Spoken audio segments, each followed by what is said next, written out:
दुनिया भर के अंदर एक मूवी की कुछ ज्यादा ही चर्चाएं हैं। जो कोई भी इस मूवी को देख रहा है उसके रोंगटे खड़े हो जा रहे हैं और बहुत सारे लोग तो रोने पर भी मजबूर हो जा रहे हैं। और असली दिल तो उस वक्त दहल रहा है कि जब पता चल रहा है कि जो कुछ भी हम देख रहे हैं ये सिर्फ फिक्शन नहीं है, मतलब ये सिर्फ फिल्म नहीं है, बल्कि ये तो सच है, ये तो एक इंसान की असली कहानी। अस्सलाम वालेकुम वरहमतुल्लाहि वबरकातुहू। उम्मीद है आप लोग सब खैरियत से होंगे। मैं भी अल्हम्दुलिल्लाह अल्लाह का लाख लाख शुक्र है सना खैरियत से। और इंशाअल्लाह जिस वीडियो को देने जा रहे हैं RS नेटवर्क चैनल का नाम है, इनके चैनल का लिंक मैं डिस्क्रिप्शन बॉक्स में दे दूँगा और इनके चैनल को आप लोग सब्सक्राइब करिएगा। मेरी इस वीडियो को पूरा एंड तक देंगे। बड़ी इंपॉर्टेंट वीडियो है आज की, बड़ी बेहतरीन वीडियो है आज की और बहुत इबरत वाली वीडियो भी है आज की। हाल ही में एक फ़िल्म उतरी है जिसको सऊदी अरब ने और कुवैत ने बैन कर दिया है। वो कौन सी फिल्म है, आखिर उसमें ऐसा क्या दिखाया है और उसकी क्या कहानी है, क्या हकीकत है, क्या सच्चाई है, जो गल्फ़ कंट्री में लगभग इस फिल्म को बैन कर दिया गया और इसको बैन करने की मांग भी कर रहे हैं कि मतलब उसको फिल्म को बैन कर दिया जाए। और लेकिन इस फिल्म को लोग ऑस्कर भेजने की बात कर रहे हैं क्योंकि इस फिल्म में बहुत अच्छी स्टोरी है, बता रहे हैं। अभी तक मैंने ये फिल्म को देखा नहीं है और आप लोग देख के बताइएगा कमेंट बॉक्स में कि इस फिल्म में वैसा क्या दिखाया गया है। मैं भी कोशिश करूँगा देखने की। तो उस फिल्म की पूरी स्टोरी जानने की कोशिश करेंगे इस वीडियो के ज़रिए से। तो वीडियो को आप लोग एंड तक ज़रूर देखिएगा और अच्छी लगे तो शेयर भी करिएगा। तो बिना देरी के वीडियो स्टार्ट करते हैं, फिर उसके बाद बात करते हैं। दोस्तों, पिछले कुछ दिनों से दुनिया भर के अंदर एक मूवी की कुछ ज्यादा ही चर्चाएं हैं। जो कोई भी इस मूवी को देख रहा है उसके रोंगटे खड़े हो जा रहे हैं और बहुत सारे लोग तो रोने पर भी मजबूर हो जा रहे हैं। और असली दिल तो उस वक्त दहल रहा है कि जब पता चल रहा है कि जो कुछ भी हम देख रहे हैं ये सिर्फ फिक्शन नहीं है, मतलब ये सिर्फ फिल्म नहीं है, बल्कि ये तो सच है, ये तो एक इंसान की असली कहानी है। एक ऐसी असली कहानी कि जो इंसान के दिल को अंदर से हिला कर रख देती है। ये फिल्म दोस्तों टेक्निकली भी कितनी ज्यादा एडवांस है, इस चीज का अंदाजा बस इसी बात से लगाया जा सकता है कि ऑलरेडी इस बात की मांग चल रही है कि इस फिल्म को ऑस्कर के लिए भेजा जाए। मगर इन तमाम चीजों से बिल्कुल उलट अगर हम लोग नजर डालते हैं गल्फ कंट्रीज की तरफ, मतलब अरब देशों की तरफ, और उनमें भी खासतौर से सऊदी अरबिया की तरफ, तो वहां तो माहौल बिल्कुल अलग है। इस मूवी को कंप्लीटली बैन कर दिया गया है। सऊदी अरबिया में ही सोशल मीडिया के ऊपर बहुत सारे एक्टिविस्ट लगातार इस फिल्म के खिलाफ मुहिम चला रहे हैं। इवन इस फिल्म से जुड़े हुए कुछ लोगों को तो माफी तक मांगनी पड़ गई है, जबकि इस फिल्म के खिलाफ एक्शन की भी मांग चल रही है। तो अब सवाल यही है कि आखिर इस फिल्म में ऐसा भी क्या है, क्या कहानी है इस फिल्म की, और वो इंसान कौन है कि जिसकी असली कहानी पर इस फिल्म को बनाया गया है। इस इंसान का सऊदी अरबिया के साथ क्या कनेक्शन है और सऊदी अरबिया और कुवैत जैसे अरब देशों ने इस फिल्म को क्यों बैन किया है। साथ में सवाल ये भी है कि अगर आप लोग इस फिल्म को देखना चाहते हैं तो आखिर कहां से देख सकते हैं। तो चलिए अपने इन सारे ही सवालों के जवाब बड़ी ही आसान भाषा में जानने की कोशिश करते हैं। RH नेटवर्क की नॉलेजेबल फ्रेंड्स, हमारी इस कहानी का आगाज होता है सन 1993 से कि जब केरला का रहने वाला एक गरीब इंसान कि जिसका नाम नजीब मोहम्मद था,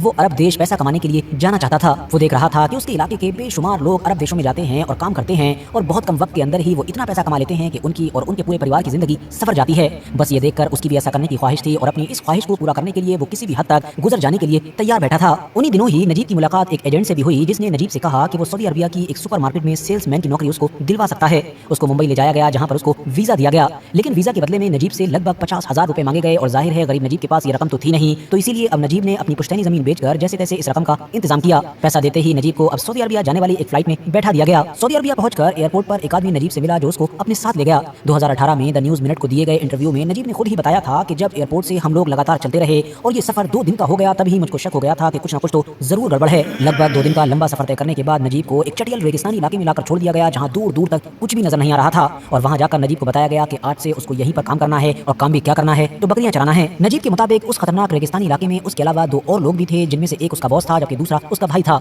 ये दोनों ही लोग नजीब के ऊपर जुल्म सितम किया करते थे और नजीब को न सिर्फ एक मजदूर बल्कि ये कहिए कि गुलाम की तरह रखा करते थे।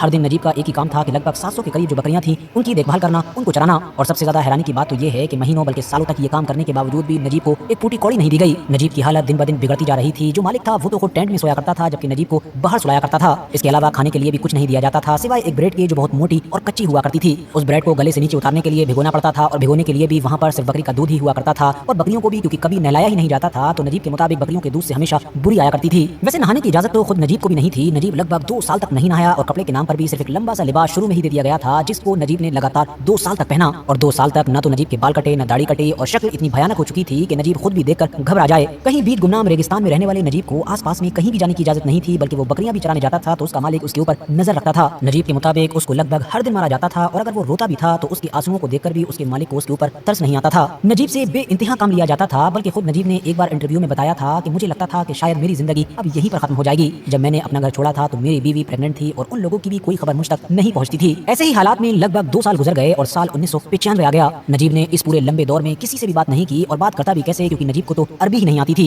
उसका मालिक भी नजीब से अरबी में ही बात करता था और नजीब इशारों इशारों में समझ लेता था, और अगर कभी उससे समझने में गलती हो जाती थी तो मालिक और मारता था। हालात से परेशान नजीब अब बस यही सोचता रहता था कि कब उसको मौका मिल जाए और वो यहाँ से भाग जाए। और आखिरकार एक बार वो दिन आ भी गया कि जब रात में उसका मालिक टेंट में सो रहा था और मालिक का जो भाई था वो भी वहाँ पर मौजूद नहीं था। मौका देखकर नजीब वहाँ से भागा, मगर जब भागा तो रास्ता में उसको कुछ समझ ही नहीं आ रहा था, क्योंकि उस गुमनाम रेगिस्तान में तो हर दिशा एक सी थी, हर साइड एक सी ही दिखाई दे रही थी। लेकिन फिर भी नजीब ने हार नहीं मानी। वो भागता रहा और कई घंटे के बाद जाकर उसको एक पानी की धार दिखाई दी, जहाँ पर उसको एक और आदमी मिला। वो भी एक मलयाली ही था, यानी केरला का था, और बातचीत करने पर पता चला कि वो इंसान भी बिल्कुल नजीब की तरह यहाँ पर आकर फंस चुका है। नजीब ने फिर से भागना शुरू किया और लगभग 1.5 दिन तक पैदल चलने के बाद उसको एक रोड दिखाई दिया, और रोड पर पहुंचकर जब उसने हर गुजरती गाड़ी को हाथ देना शुरू किया तो किस्मत से एक भले आदमी ने गाड़ी रोक भी ली। उसने नजीब की बुरी हालत पर जब नजर डाली कि मानो एक इंसान जान से जाने वाला है, तो उसने नजीब को लिफ्ट दी और वो उसको लेकर रियाज पहुंचा। रियाज पहुंचकर अब नजीब को वहां पर एक मलयाली रेस्टोरेंट मिला कि जहां पर उसको न सिर्फ खाना मिला बल्कि पहनने के लिए कपड़े मिले। बहुत सारे लोगों ने उसकी मदद की, और रियाद में वैसे भी उसके कुछ जान पहचान के लोग थे जिनसे वो मिलने पहुंचा और उन लोगों से मदद मांगी। लेकिन आखिर में बात यहीं पर अटक रही थी, और सबसे बड़ी परेशानी यही थी कि नजीब के पास ना तो पासपोर्ट था, न वीजा था, और न ही बाकी कागजात थे, क्योंकि वो तो पहले ही उन लोगों की तरफ से छीन लिए गए थे जिन्होंने नजीब के साथ वो सब कुछ किया था कि जिसकी बात हम पहले ही कर चुके हैं। इसीलिए आखिर में नजीब ने परेशान होकर अपने आप को पुलिस के हवाले कर दिया। नजीब को लगभग 10 दिन तक जेल में रखा गया, लेकिन नजीब के लिए ये जो जेल में रहने वाले 10 दिन थे ये मानो किसी जन्नत से कम नहीं थे। ऐसा इसीलिए था क्योंकि पुरानी जिंदगी से उलट यहाँ पर नजीब को खाने पीने की अच्छी चीजें मिल रही थी और सोने के लिए बिस्तर भी मिल रहा था। कुछ दिनों तक जेल में रहने के बाद सऊदी अरबिया का जो एडमिनिस्ट्रेशन था, जो पुलिस सिस्टम था, उसको नजीब की कंडीशन समझ में आ गई और आखिर में फिर नजीब को इंडिया भेज दिया गया। नजीब जब अपने घर पर पहुंचा तो उसका वो बेटा कि जो रुखसती के वक्त मां के पेट में मौजूद था वो अब 2 साल का हो चुका था। वैसे दोस्तों मुमकिन है कि नजीब की ये कहानी मेरी ज़बान से आप लोगों को नॉर्मल ही लगी हो, लेकिन मूवी में इसको जिस तरीके से दिखाया गया है, जितनी डिटेल से फिल्माया गया है, वो यकीनी तौर पर आप लोगों को हिला कर रख देगा। शायद यही वजह है कि नजीब की असली कहानी पर बनने वाली ये नई फिल्म की जिसका नाम द गॉट लाइफ है, इसमें ना तो कोई बड़ा सुपरस्टार है और ना ही ये किसी बड़े प्रोडक्शन में बनी है, मगर उसके बावजूद भी ये इतनी ज्यादा पॉपुलर हो चुकी है, इतनी ज्यादा कामयाब हुई है, और न सिर्फ इंडिया में ही बल्कि इंटरनेशनल लेवल पर। बाकी जैसा कि मैंने पहले ही मेंशन किया कि टेक्निकली भी इस मूवी को इतना जबरदस्त तरीके से बनाया गया है कि मूवी देखते वक्त एक लम्हे को आप ये भूल ही जाएंगे कि ये मूवी देख रहे हैं या फिर सब कुछ आपकी नजरों के सामने असल में हो रहा है। खासतौर से नजीब का कैरेक्टर करने वाला जो एक्टर है उसने तो ऐसे जबरदस्त तरीके से एक्टिंग की है कि खुद नजीब भी इस मूवी को देखकर हैरान हो गए होंगे। अब दोस्तों जहां तक मामला सऊदी अरबिया का है, तो जैसा कि हम जानते हैं कि हर सिक्के के 2 पहलू होते हैं। इस बात में कोई शक नहीं है कि लाखों बल्कि करोड़ों मजदूर और गरीब लोगों ने सऊदी अरबिया जाकर अपनी जिंदगी बनाई है, लेकिन इसके बिल्कुल उलट हजारों या लाखों की तादाद में लोग ऐसे भी हैं कि जिनकी कहानी नजीब से कुछ ज्यादा अलग नहीं है। दुनिया के बाकी देशों की तरह सऊदी अरबिया में भी रहने वाले बेशुमार लोग बहुत अच्छे हैं जो आपकी हर तरह से मदद करेंगे, और इसके बिल्कुल उलट बहुत सारे लोग हद से ज्यादा जालिम और खराब भी हैं, जैसा कि नजीब के केस में है। बाकी हाँ, यहाँ पर जानकारी के तौर पर एक और चीज आपको बताता चलूं कि जैसा कि हम जानते हैं कि अभी 1 सेंचुरी पहले दुनिया भर के बहुत सारे इलाकों में गुलामी का कल्चर हुआ करता था। लोगों को गुलाम बनाकर रखा जाता था और उनसे हर तरह का चाहते हुए भी या ना चाहते हुए भी काम करवाया जाता था। दुनिया के जिन कुछ इलाकों में ये कल्चर सबसे ज्यादा था उनमें एक सऊदी अरबिया भी था। जब दुनिया के बाकी इलाकों में गुलामी का कल्चर खत्म हुआ तो वक्त के साथ सऊदी अरबिया में भी खत्म हो गया, लेकिन वहाँ के कुछ लोगों में इसका असर अभी भी नजर आता है, जिसका इस्तेमाल वो कफाला सिस्टम के जरिए से करते हैं। दरअसल कफाला एक ऐसा सिस्टम है कि जो गल्फ कंट्रीज में पिछली सदी में ही इंट्रोड्यूस करवाया गया था।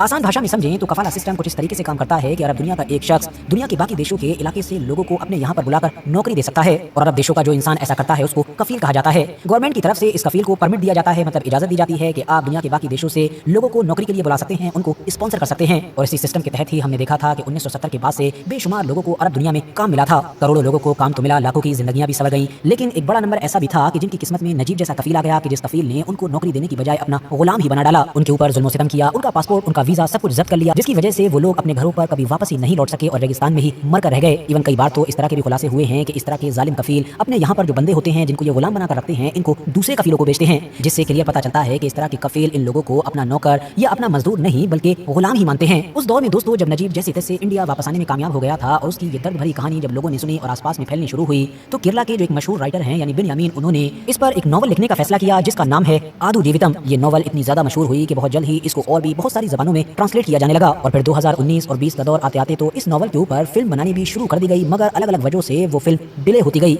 और आखिरकार मार्च 2024 में आकर रिलीज हुई, जिसको आज दुनिया में द गॉट लाइफ के नाम से जाना जा रहा है। अचानक से एक बार फिर से इस मूवी के दुनिया भर में और स्पेशली अरब देशों में चर्चाओं में आने की वजह यह है कि क्योंकि अभी कुछ दिन पहले ही यानी जुलाई के महीने में इसको नेटफ्लिक्स पर रिलीज किया गया है। वैसे इंटरेस्टिंग बात यह है कि जब मार्च में ये मूवी रिलीज हुई थी तब यूएई को छोड़कर बाकी सभी गल्फ कंट्रीज ने इसको बैन कर दिया था। हालांकि बाद में फिर धीरे धीरे सऊदी अरबिया और कुवैत को छोड़कर बाकी देशों ने बैन हटा दिया था। सिर्फ मूवी ही नहीं बल्कि जिस नॉवल के ऊपर इस फिल्म को बनाया गया है उस नॉवल को भी उस दौर में इन अरब देशों की तरफ से बैन कर दिया गया था। वैसे तो इस वक्त अगर आप लोग अरब दुनिया के सोशल मीडिया पर नजर डालेंगे तो जैसा कि मैंने शुरू में ही बताया कि इस मूवी के खिलाफ बहुत सारी मुहिम चल रही है, इसका बाइकआउट किया जा रहा है और ये मैसेज दिया जा रहा है कि ये मूवी हमको रिप्रेजेंट नहीं करती है, ये रेड लाइन है और ऐसा कुछ भी नहीं है। लेकिन एक सच्चाई ये भी है कि पिछले कुछ वक्त से देखा गया है कि सऊदी अरबिया की गवर्नमेंट कफाला सिस्टम को लेकर एक्टिव नजर आ रही है, यानी उसमें बहुत सारे चेंजेस कर रही है और अगर उसी की भाषा में कहें तो वो इसमें सुधार कर रही है ताकि आने वाले दिनों में जो लोग भी इस कफाला सिस्टम के तहत सऊदी अरबिया में काम करने के लिए जाएं तो उनको इस तरह की चीजों का सामना न करना पड़े। फिलहाल दोस्तों इस पूरी कहानी को लेकर आप लोगों की क्या राय है कमेंट्स बॉक्स।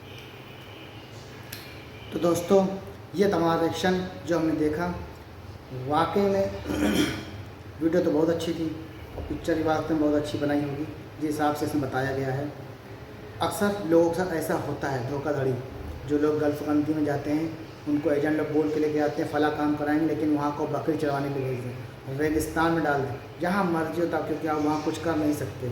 एक बार आप वहाँ पहुँच गए तो उनकी ही मर्ज़ी से आपको रहना पड़ेगा। तो इस तरह से धोखाधड़ी होती है, तो बहुत सोच समझ के जो भी हजरात जाएँ।